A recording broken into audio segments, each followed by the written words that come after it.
नमस्कार, आप देख रहे हैं इम्पैक्ट लाइव। मैं हूं आपके साथ करुणा तिवारी। देखिए, बिहार में बीपीएससी 70वीं परीक्षा को लेकर कई दिनों से राजनीति चल रही है। अब इस पर बच्चे जो है लगातार पटना हाई कोर्ट में याचिका दायर कर रहे थे ताकि उनको फिर से एक बार एग्ज़ाम देने को मिल जाए, लेकिन बीते दिनों पटना हाई कोर्ट ने इस पर याचिका पर खारिज कर दिया है। अब देखिए, इसको लेकर जो पप्पू यादव हैं सीधे तौर पर मुखर नज़र आए, और भी कई मुद्दे हैं जिस पर पप्पू यादव साफ तौर पर बिहार सरकार पर बोलते हुए नजर आए हैं। क्या कुछ कह रहे हैं, सुनिए। रमजान सरूर रामनवमी की ढेर सारी शुभकामनाएं। फिर हम लोग एक मजबूत जीत की ओर एनएसयूआई बढ़ रही है। आज एनएसयूआई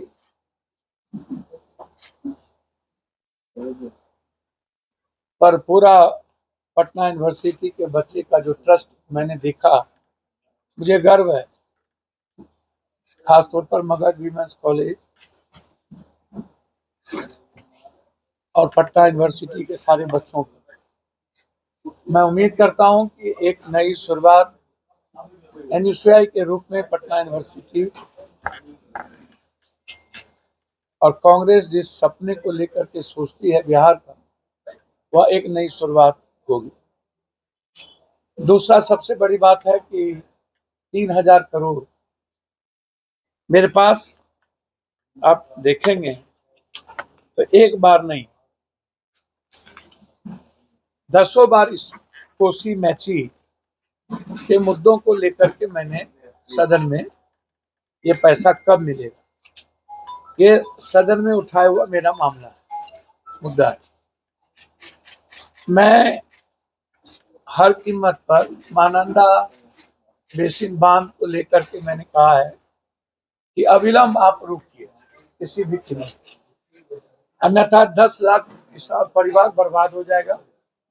लेकिन कोसी में 3000 करोड़ जो आया है कि हम कैबिनेट में इतनी लड़ाई के बाद दिए हैं, उसमें ना तो नदी से बालू निकालने का प्रावधान दिया है, ना तो नदी को पक्कीकरण और नहर और कैनाल को पक्कीकरण का प्रावधान दिया है, ना नए कैनाल का प्रावधान दिया है, कुछ भी नहीं दिया उन्होंने।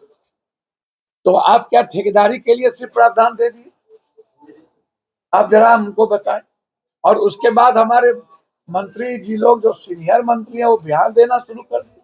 अरे आप कभी लोकसभा का मुंह नहीं देखे, आपको अता पता कुछ है नहीं। आप भर जिंदगी घर में बैठ करके चुनाव जीत जाते हैं।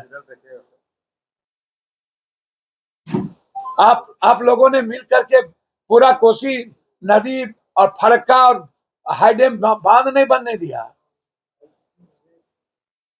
आप कभी आज तक आपका डबल इंजन का सरकार रहता था, बड़े बड़े मंत्री रहते थे, कभी आप ला नहीं पाए कोई चीज। इतने मंत्री थे, क्यों नहीं लाते थे भाई?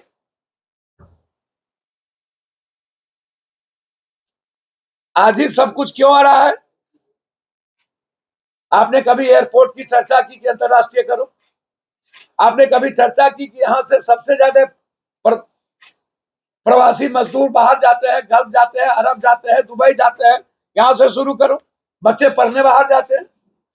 आपने कभी कहा कि 28 कंट्री, जापान, हमारे बोध गया से आप यहां से शुरू कनेक्टिविटी को बढ़ाओ? आपने कभी कहा कि सीता मैया के लिए मुजफ्फरपुर को उड़ान में लाओ, मीरपुर को लाओ, सहरसा को लाओ?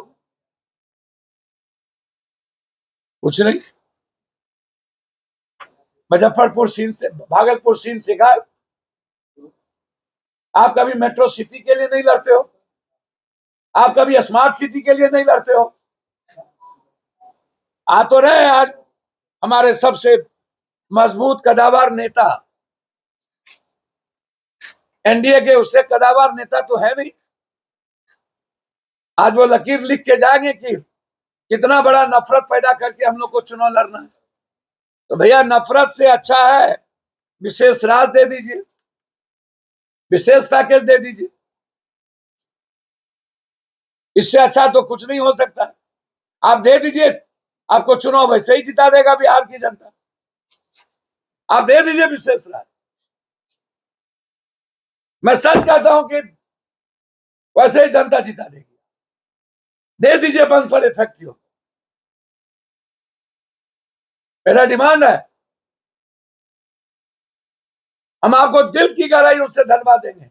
बिहार के 13 करोड़ लोगों के सवाल पर कोई राजनीति हम नहीं करेंगे। तीसरी चीज, चंद्रबाबू नायडू ने जो फैसला लिया है वक्त को लेकर, मैं उम्मीद करता हूं नीतीश कुमार जी भी वक्त को लेकर के कठोर फैसला लें।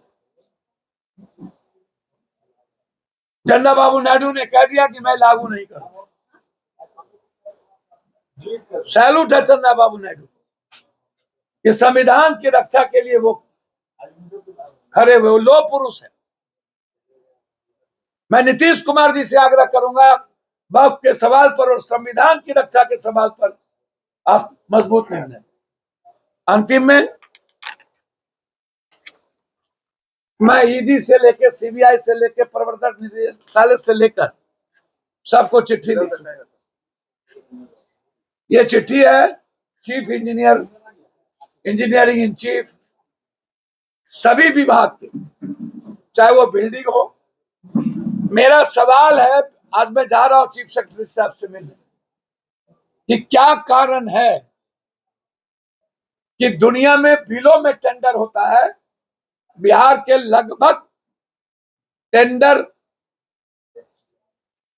एबव में क्यों हो, वो भी 2.5 एंड 2.6। जितने भी बिहार में सरकार भवन का टेंडर हुआ, executive engineer, engineer, AC, chief engineer और इंजीनियरिंग इन चीफ, ऊपर से नीचे तक सभी लोगों ने 10% रुपया लेकर के टेंडर किया। मैं सरकार से मांग करता हूं, जो भी टेंडर शेड्यूल में और एबव में हुआ है उस टेंडर को कैंसिल करिए, नहीं तो हम हाई कोर्ट जाएंगे। और जो भी विभाग है, चाहे वो पीडब्ल्यूडी हो, आरडब्ल्यूडी हो, हम सदन में जल नल योजना के लिए निगरानी और ईडी से जांच के लिए मैंने मांग, हमने स्पष्ट कहा कि चैलेंज करता हूं, आप 20% भी हमको जल नल दिखा दीजिए, हम राजनीति से संन्यास लेंगे। अभी आरडब्ल्यूडी में क्या हुआ? देखिए, इस पर बिहार विधानसभा चुनाव है और इस चुनाव को लेकर जो तैयारियां चल रही है उसमें पप्पू यादव, जो कि अब कांग्रेस में लोकसभा चुनाव से विलय हो चुके हैं, वो कांग्रेस के लिए काम कर रहे हैं। और उनका साफ तौर पे कहना है कि जो बीपीएससी का परीक्षा में जो धांधली हुई उसे लेकर वो लोग सुप्रीम कोर्ट तक जाएंगे और वो वहाँ से री एग्ज़ाम और न्याय लेकर रहेंगे। बच्चों के हित के लिए वो हर प्रयास करते रहेंगे। सहयोगी राहुल के साथ मैं करुणा तिवारी, पटना।